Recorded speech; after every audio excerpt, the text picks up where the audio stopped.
Hello, welcome Saroj. Hello sir, చాలా పెద్ద introduction ఇచ్చినట్టున్నాను. Okay, first of all okay, మన సినిమా గురించి ఎట్లాగో డెఫినెట్గా మాట్లాడదాం. ఓకే, పర్సనల్ గురించి మాట్లాడితే అసలు ఫస్ట్ ఆఫ్ ఆల్ నాకు వచ్చిన డౌట్, అసలు పెన్ డ్రైవ్ నాకు ఇవ్వడం ఏంటి? ఒక రిలీజ్ అవ్వబోతున్న సినిమా నాకు వ్యక్తిగత పర్సనల్గా ఇవ్వడం ఏంటి? దాన్ని మీరు ఏం చేయగలరు? ఏం చేయగలమేంటి? ఎలా వెళ్తున్నాయి బయటకు? దాన్ని మిస్యూజ్ చేయలేరు కదా, మీరు చేయలేరు కదా. మిస్యూజ్ ఎలా వెళ్తుందంటే ఎలా అవుతుందంటే ఒక ప్రొఫెషనల్ పర్సన్ కానప్పుడు, లేదా వాడి రేపటి గురించి ఆలోచించినోడు, ఈరోజు బతికేస్తే చాలా your very very big professional. And I was desperate for your show because you have మీకు ఇనఫ్ ఆడియన్స్, ఆనెస్ట్ ఆడియన్స్ ఉంటారు మీ షోలో. నాకు అందుకు ఇష్టం మీ షో అంటే. ఎందుకంటే మీ జర్నలిజం కూడా, సినిమా జర్నలిజంలో నేను చూసిన డిజిటల్ ప్లాట్ఫామ్స్ మీద ఉన్న సినిమా జర్నలిస్ట్లో one of the best journalist. So దానికోసం మీ ప్లాట్ఫామ్ ఎంచుకున్నాను. So thank you. అంటే నేను అనేది ఏంటంటే, నేను చేయకపోయినా నా వల్ల ఏదైనా పొరపాటు మిస్యూజ్ అనేది ఎలా అవుతుంది, ఎలాగైనా జరగచ్చు. ఆ భయం అనేది ఒకటి ఉంటుంది మనుషులు. ఇప్పుడు సపోజ్ అత్తారింటికి దారేది అయింది, నమ్మకం. ప్రపంచం అనేది నమ్మకమే నడుస్తుందండి. ఇప్పుడు మనం బండి నడుపుతున్నాం, అవతలోడు ఏదో మిస్టేక్ చేసి వచ్చి గుద్దేస్తే అని భయపడితే మనం బండి నడపలేం. సో నమ్మకం మీద వెళ్తుంది జీవితం. అందరి జీవితాలు నమ్మకం మీద వెళ్తున్నాయి. Okay. Anyways, okay, thank you. And okay, ఆ సినిమా చూశాను, విజన్ నచ్చిందని ఇంతకుముందే చెప్పాను. అది ఆ సినిమా గురించి అయితే మాట్లాడుకుందాం. ఫస్ట్ ఓకే, మనము సినిమా గురించి మాట్లాడదాం, కానీ ఫస్ట్ మీ పర్సనల్ లైఫ్ గురించి మాట్లాడితే టెక్నికల్ విషయాలు ఉన్న తర్వాత మాట్లాడదాం. మీ పర్సనల్ చైల్డ్హుడ్ అన్నది bad childhood and bad personal life అని విన్నాను. ఏంటది? నేను పుట్టినప్పటి నుంచి, నా ఊహ తెలిసినప్పటి నుంచి మా పేరెంట్స్ కొట్టుకుంటూనే ఉన్నారు. When I was 8 years old వాళ్ళిద్దరు డైవోర్స్ తీసుకున్నారు. డైవోర్స్ తీసుకుని మళ్ళీ ఇద్దరు వేరే వేరే మ్యారేజెస్ చేసుకున్నారు. They had their own families since I was 10. 8 years age ఉన్నప్పుడు మా ఫాదర్ ఫస్ట్ మ్యారేజ్ చేసుకున్నారు. 10 years ఏజ్ వచ్చేసరికి మా మదర్ వేరే మ్యారేజ్ చేసుకున్నారు. సో 10 years ఏజ్ నుంచి నేను అటు ఇటు ఫుట్బాల్ ఆడుకున్నారు ఇంకా నాతో. సో మీతో రిలేషన్ ఉంది వాళ్ళిద్దరికి? ఇద్దరు ఉంది, రెండు సైడ్లు. ఇంకా వాళ్ళ కంఫర్ట్ జోన్లో ఉన్నప్పుడు వాళ్ళతో ఉండేవాడిని, వాళ్ళ కంఫర్ట్ జోన్లో లేనప్పుడు, వాళ్ళకి ఆ ఎన్వైర్న్మెంట్ లేనప్పుడు అటు షిఫ్ట్ అయ్యేవాడిని. సో అట్లా వాళ్ళు మ్యూచువల్గా షిఫ్ట్ చేసేవాళ్ళు నన్ను.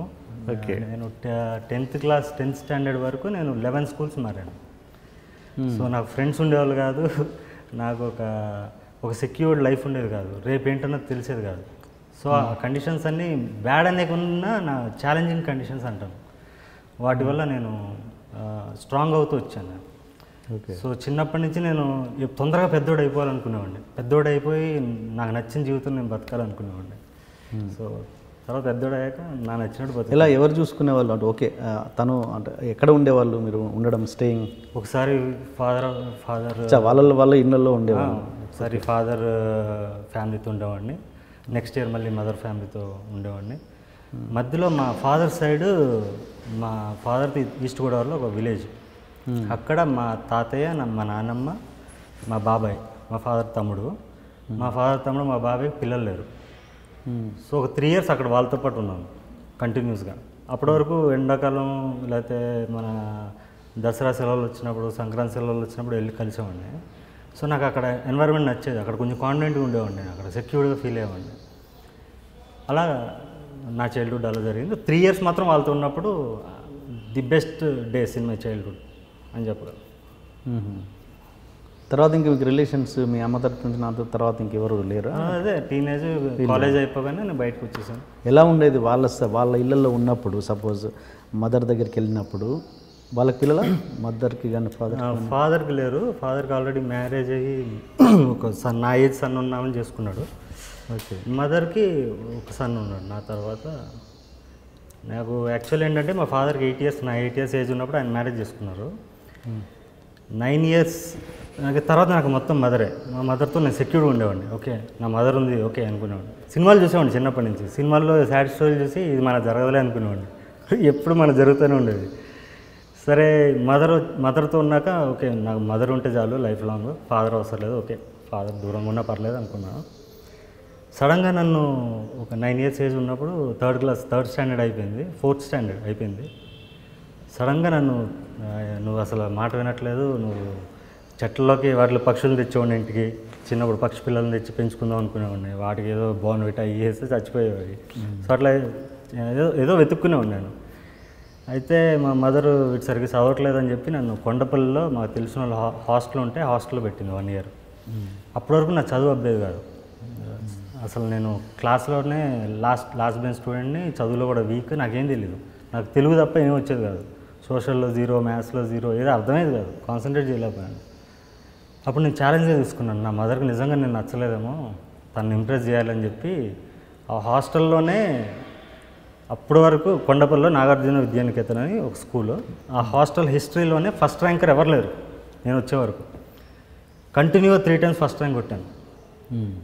అప్పటి వరకు చదివే తెలియని క్లాస్ ఫస్ట్. ఛాలెంజింగ్గా తీసుకుని నా మదర్ని ఇంప్రెస్ చేయడానికి. అప్పుడు సంక్రాంతి హాలిడేస్కి పికప్ చేసుకోవడానికి వచ్చింది మా అమ్మ. వచ్చి హైదరాబాద్ తీసుకొచ్చింది. అప్పుడు నా ప్రోగ్రెస్ కార్డ్ అంతా చూసి తను కూడా చాలా హ్యాపీ. అయితే ఇంటికి వెళ్ళాము, అది బస్ దిగాము, ఇంటికి వెళ్తున్నాం. ఇంటికి వెళ్తుంటే ఒక అంకుల్ మా ఇంటికి అప్పుడు రెగ్యులర్గా వచ్చాడు, మంచి ఆయన వస్తున్నాడు. వస్తూ అప్పటి వరకు ఏమండి అని మాట్లాడుకునే వాళ్ళు ఇద్దరు. సడన్గా నువ్వు పాలపేట తీసుకురా, అది తీసుకురా అని మా అమ్మ చెప్తుంటే ఓకే అని చెప్పి వెళ్ళిపోతున్నాడు. నాకు అర్థం కాలేదు, ఇలా మాట్లాడుతున్నారు వీళ్ళు, ఏమండి అని మంచి మర్యాద మాట్లాడుకునే వాళ్ళు, నువ్వు అని మాట్లాడుకున్నారు అని. అప్పుడు మా అమ్మ చెప్పింది, నేను అంకుల్ పెళ్లి చేసుకున్నారా అన్నది. నాకు ఎలా రియాక్ట్ అవ్వాలో అర్థం కాలేదు. But still I was a positive person. Even now I'm a positive person. అన్ని పాజిటివ్గా తీసుకుంటా. I was happy. ఓకే చేసుకున్నా, ఓకే హ్యాపీ అనుకున్నా. తర్వాత మా అమ్మని ఎప్పుడు కొట్టేవాడిని, పొట్టలో గుద్దేవాడిని. ఎప్పుడు మా అమ్మని ఫైటింగ్ చేసేవాడిని చిన్నప్పుడు, ఆ ఏజ్లో. ఒకసారి అలా కొడుతుంటే కడుపునే కొట్టకమ్మా, తమ్ముడు ఉన్నాడు లోపల అన్నారు. అప్పుడు నేను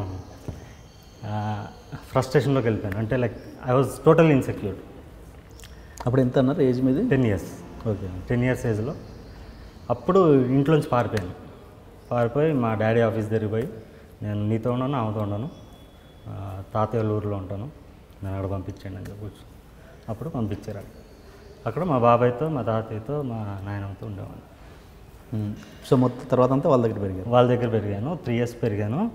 తర్వాత మళ్ళీ 10th హైదరాబాద్, ఇంటర్మీడియట్ కూడా Hyderabad. Intermediate was my best golden period in my life. నా టీన్ లైఫ్లో +1 +2 గోల్డెన్ పీరియడ్. నేను ఆ టైంలోనే ఎక్కువ సినిమాలు చూసేవాడిని. అంటే చిన్నప్పటి నుంచి చూసేవాడిని, ఆ టైంలో ఎక్కువ చూసేవాడిని, బాగా ఎక్కువ చూసేవాడిని.